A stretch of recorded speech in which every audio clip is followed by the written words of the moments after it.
아멘. 할렐루야. 오늘 새벽에도 생명이신 하나님의 말씀을 들으시려고 거룩한 하나님의 전으로 나오신 여러분들과 영상으로 참여하시는 모든 분들을 위해 하나님의 은혜와 평강이 있으시길 간절히 축원합니다. 오늘 말씀의 제목은 참된 믿음, 참된 지혜입니다. 참된 믿음, 참된 지혜입니다. 지난 시간 우리는 야고보서 2장의 말씀을 살펴보았습니다. 야고보서 2장에는 야고보서의 핵심의 말씀들이 많이 담겨져 있다는 것을 살펴볼 수가 있었습니다. 야고보서의 주제는 행함인데 행함으로 인해 믿음이 확증된다라는 것을 나타내고 있었습니다. 그래서 야고보 저자는 행함이 없이는 행함 없는 믿음은 죽은 믿음이다라고 말씀하는 것을 살펴볼 수가 있었습니다. 그래서 살아있는 믿음으로 살아가기 위해 우리는 차별하지 않는 자가 되라라고 권면하고 있었습니다. 내가 하나님께 값없이 구원을 받은 존재라면 하나님의 사랑을 차별 없이 나타내고 살아야 한다라는 것을 나타내고 있었다는 겁니다. 그리고 또한 우리가 하나님의 긍휼의 마음을 가지고 살아가라라고 말씀하였습니다. 긍휼로 인한 아버지의 마음을 깨달아 아버지처럼 세상의 긍휼을 나타내며 살아가야 한다라고 권면하는 것을 나타내고 있었다는 겁니다. 그래서 믿음은 행하여 살아가는 것이고 행하는 믿음에는 작은 순종부터 시작한다라고 실천의 삶을 강조하는 것을 2장 말씀에서 살펴볼 수가 있었습니다. 그리고 나서 오늘 3장의 말씀을 살펴보려고 합니다. 선생된 자들이 더 큰 심판을 받으니 선생이 많이 되지 말아야 된다라고 말씀을 시작합니다. 말에 실수가 없는 자가 온전한 사람이며 혀가 비록 작은 지체이지만 길들일 사람이 없고 죽이는 독이 가득한 것이 바로 혀다라고 말씀합니다. 한 입에서 찬송과 저주가 같이 나오는 것은 마땅하지 않다고 말하고 있으며 그러면서 지혜와 총명이 있는 자는 온유함으로 그 선생을 보여야 한다라고 말씀을 하고 있습니다. 시기와 다툼은 땅 위의 것이고 정욕의 것 그리고 귀신의 것이라고 말씀합니다. 그래서 위로부터 난 지혜는 성결하고 화평하고 관용하며 긍휼과 선한 열매가 가득히 퍼진다라고 말씀합니다. 그러니 거짓과 편견을 없애고 화평으로 심어 의의 열매를 거두어서 살아가라라고 권면하는 것이 오늘 야고보서 3장의 간략한 말씀의 내용입니다. 그렇다면 오늘 본문을 통해 참된 믿음 그리고 참된 지혜는 어떤 것인지에 대한 영적인 교훈과 기도의 제목을 삼고자 합니다. 첫째로 온전한 사람이 되라. 온전한 사람이 되라입니다. 오늘 본문은 올바른 혀의 사용에 관해서 말씀을 하고 있습니다. 그러면서 지난 시간 행함의 중요성을 말씀했던 내용을 더욱 세밀히 말하고 있는 것을 우리는 성경 본문을 통해서 확인을 할 수가 있다는 겁니다. 행함이 있는 믿음이 살아있는 믿음이라고 믿는다면 우리는 그 행함을 온전함으로 지켜내야 된다라고 말씀을 하고 있습니다. 원론적인 교훈으로 행함을 말하였다면 이제는 실제적인 내용을 다루고 있다라는 것입니다. 말의 올바른 사용에 대해서 교훈을 하고 있다는 것을 우리는 살펴볼 수가 있는데 잠언서 18장 21절 말씀에는 이렇게 기록합니다. 죽고 사는 것이 혀의 힘에 달렸나니 혀를 쓰기 좋아하는 자는 혀의 열매를 먹으리라. 이 혀라는 것이 크기만 놓고 보면 우리의 신체 중 그렇게 큰 비중을 차지하지 않는 것 같습니다. 하지만 배의 키가 배의 전체의 방향을 결정하는 것처럼 사람의 말은 그의 인격과 성품을 결정짓는다라고 야고보 사도는 말씀하고 있습니다. 그렇기 때문에 혀가 그렇게 중요한 역할을 한다고 지금 야고보 사도가 강조하고 있는 것입니다. 이런 비유를 말하고 있는 것은 아마 그 당시 초대교회 안에서 성도들 간의 다툼이나 분쟁의 발단이 결국 개인의 신앙의 인격과 미성숙으로 인한 말의 오용에 있었기 때문에 그렇게 판단을 하고 야고보 사도가 지금 혀를 잘 사용해야 된다, 말을 잘해야 된다라고 말씀을 합니다. 야고보 사도는 몇 가지 예를 들며 말씀을 계속해서 이어나가고 있습니다. 말의 입에 재갈 물리는 것은 우리에게 순종하게 하려고 하는 것이다 라고 말씀을 합니다. 이것은 통제와 구속력을 상징하는 것인데 재갈로 인해서 말을 제어할 수 있기 때문에 그랬습니다. 그렇기 때문에 우리의 언어 행실 생활에도 절제를 강조하면서 재갈을 빗대어 말하고 있다는 것을 우리는 기억해야 될 것입니다. 또한 혀는 작은 지체다라고 말하면서 작은 불이 많은 나무를 태운다라고 비유하고 있습니다. 6절 말씀입니다. 혀는 곧 불이요 불의 세계라. 혀는 우리 지체 중에서 온몸을 더럽히고 삶의 수레바퀴를 불사르나니 그 사르는 것이 지옥불에서 나느니라.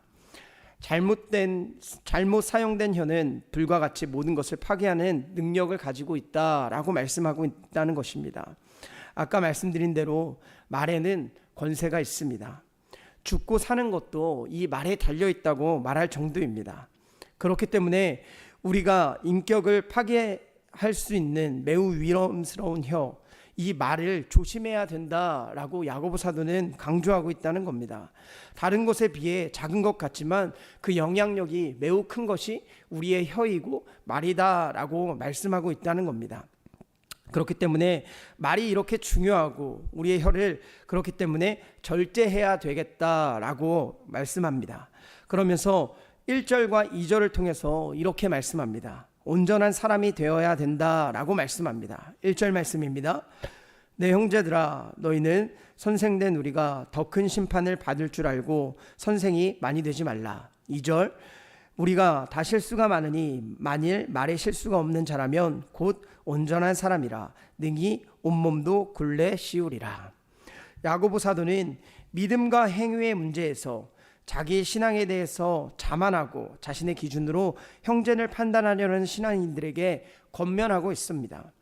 여기서 선생은 가르치는 자라는 뜻으로 보통 성경에서는 하나님의 말씀을 가르치도록 명령받은 자를 일컫고 있던 말씀이었습니다. 그런데 선생이 되지 말라라고 말씀하고 있습니다. 이 말씀은 말씀을 가르치도록 명령받은 자가 자신의 삶은 그렇게 살지 못하며 다른 사람을 정죄하는 선생이 되지 말아야 된다라고 말씀하고 있다는 겁니다. 그리고 또한 2절에서 우리가 다 실수가 많은 사람이다라고 이렇게 말씀을 합니다. 여기서 실수는 죄송합니다. 헬라어 푸타이오멘이라는 단어를 사용합니다. 성도가 하나님의 말씀대로 생활하지 못함을 가리키는 단어였었습니다. 사실 성도들은 그리스도로 말미암아 거듭났다고 하지만 아직 구원이 완성된 것은 아니었다라는 것입니다. 그래서 우리 안에 부패성이 남아있기 때문에 의도적으로 또는 무의식적으로 언행의 죄를 범할 수밖에 없는 존재임을 나타내고 있었던 말씀이 바로 오늘 2절의 말씀입니다. 사랑하는 여러분, 우리에게도 얼마나 많은 말들의 유혹이 있습니까?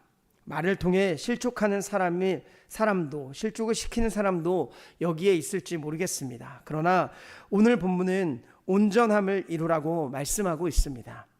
이 온전하다는 헬라어로 텔레이오스라는 단어를 사용합니다. 텔레이오스라는 단어를 사용하는데 목표에 도달한, 충분히 달성한, 모자람 없이 성숙하고 완결한 상태를 의미하고 있습니다. 다시 말하면 자기 혀를 제어할 수 있는 사람을 온전한 사람이다 라고 말씀을 한다는 겁니다.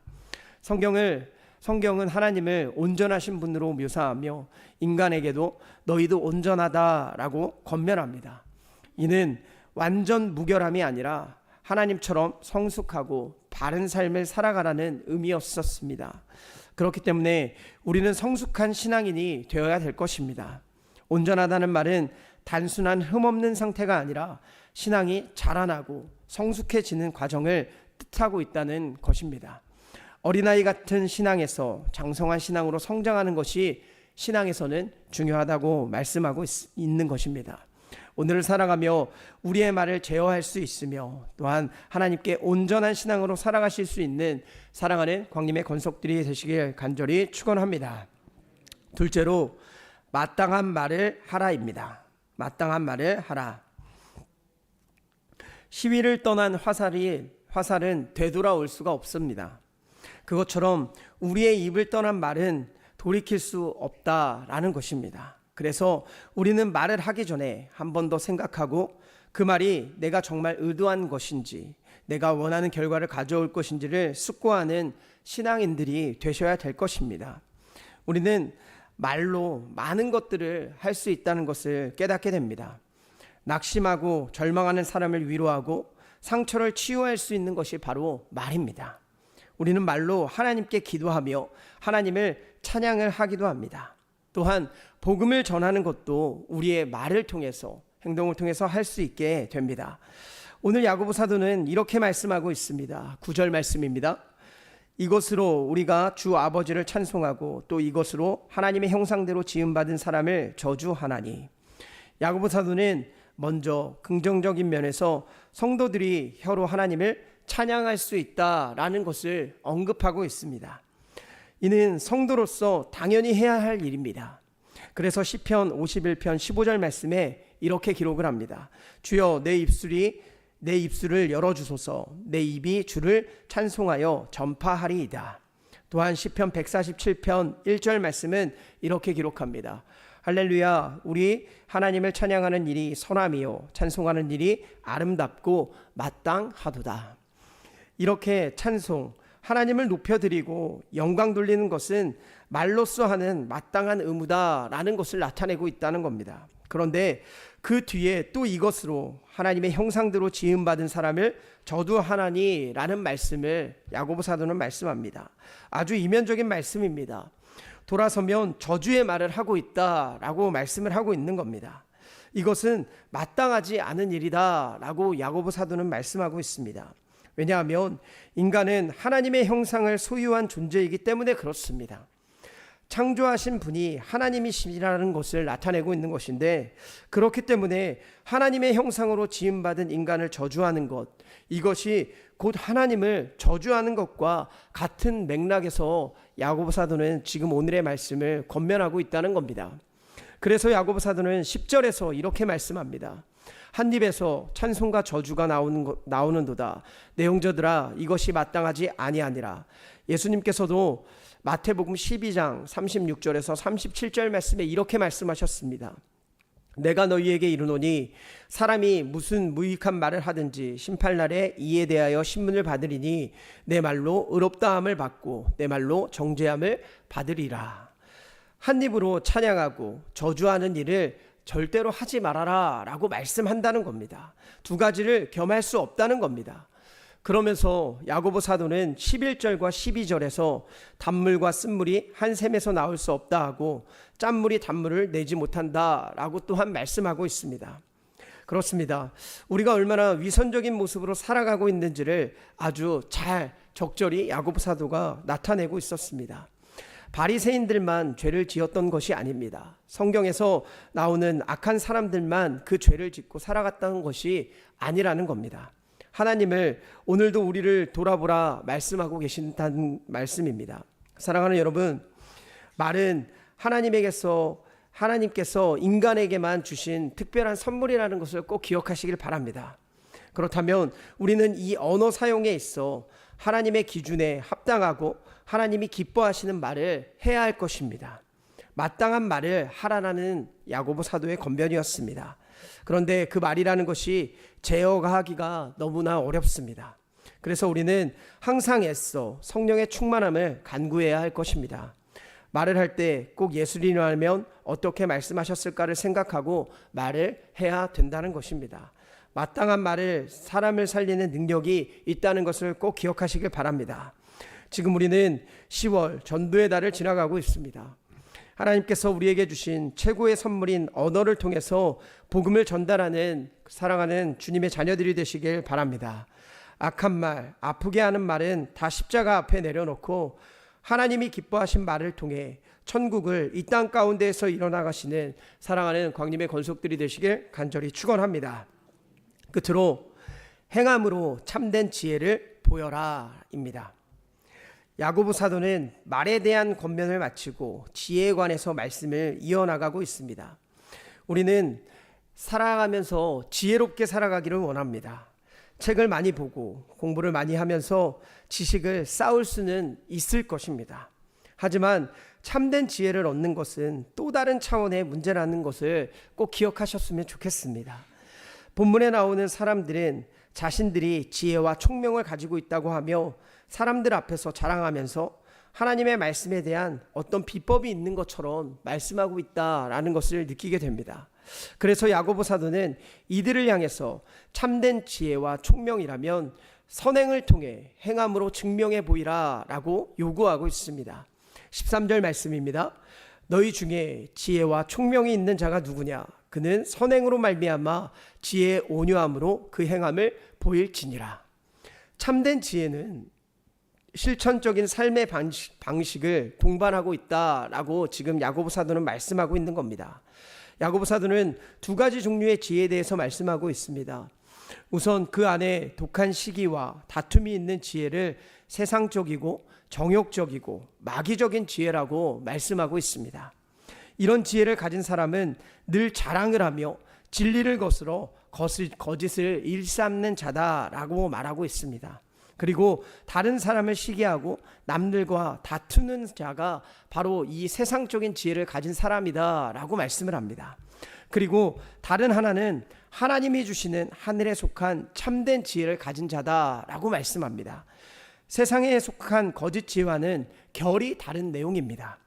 아무리 우리가 남을 속이고 잠깐 진실한 척을 할 수 있을지 몰라도 하나님께로부터 오지 않는 지혜는 결국 혼란과 무질서를 초래할 뿐입니다. 그래서 위로부터 오는 지혜는 성결하다라고 말씀하고 있습니다. 이 성결은 헬라어로 하그노테스라는 단어를 사용하며 도덕적으로 영적으로 결함이 없는 상태를 말하고 있습니다. 또한 화평도 이야기하고 있습니다. 온유하고 타인은 존중하는 속성으로 이 화평이라는 단어는 에이레네라는 단어로 여러분이 아마 잘 알고 계실 겁니다. 또한 이 위로부터 나오는 지혜는 관용이라고도 이야기합니다. 도전이나 자신을 자극하는 상대방의 논리에 대해서 논쟁을 삼가하거나 화를 내지 않는 성품이 바로 관용이었습니다. 또한 양순의 말씀을 이야기하면서 하나님의 진실한 말씀을 받아들이고 순종해라 라는 의미를 담고 있다는 것이 바로 양순하다입니다. 긍휼도 있었습니다. 편견과 거짓도 없었다는 겁니다. 그래서 이들에게는 어떤 것이 있냐면 화평의 의의 열매를 거두게 된다라고 야고보 사도는 말씀하게 됩니다.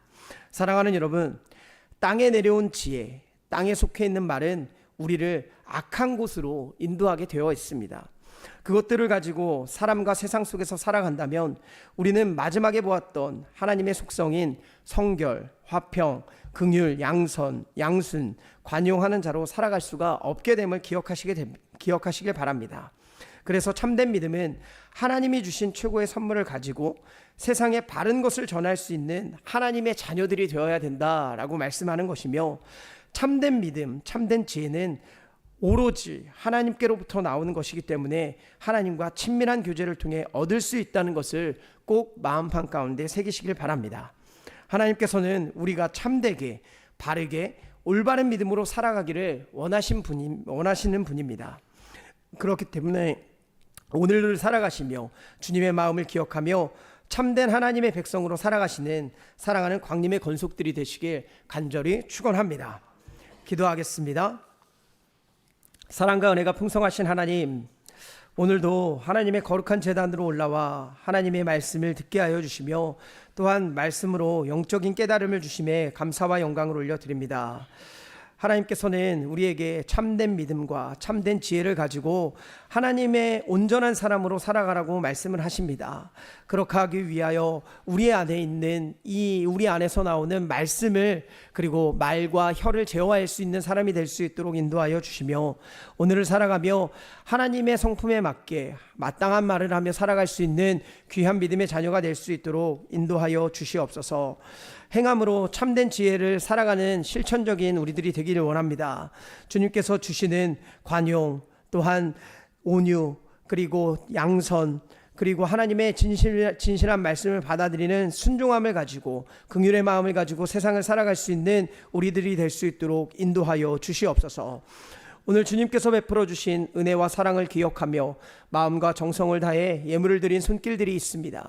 간절한 마음에 소원을 담아드린 감사헌금 11조 1,000번제로 주님 앞에 예물을 올려드리오니 우리들의 기도에 응답하여 주시옵고 하늘의 신령한 복과 땅의 기름진 복으로 충만하게 채워 주시옵소서. 또한 우리의 몸과 마음과 영혼이 아픈 환우들이 있습니다. 성령님께서 아픈 부위에 친히 안수하여 주셔서 치유의 능력이 나타나 깨끗하게 회복시켜 주시옵소서. 그렇게 하실 줄 믿고 감사드리며 사랑이 많으신 예수 그리스도의 이름으로 기도드리옵나이다. 아멘.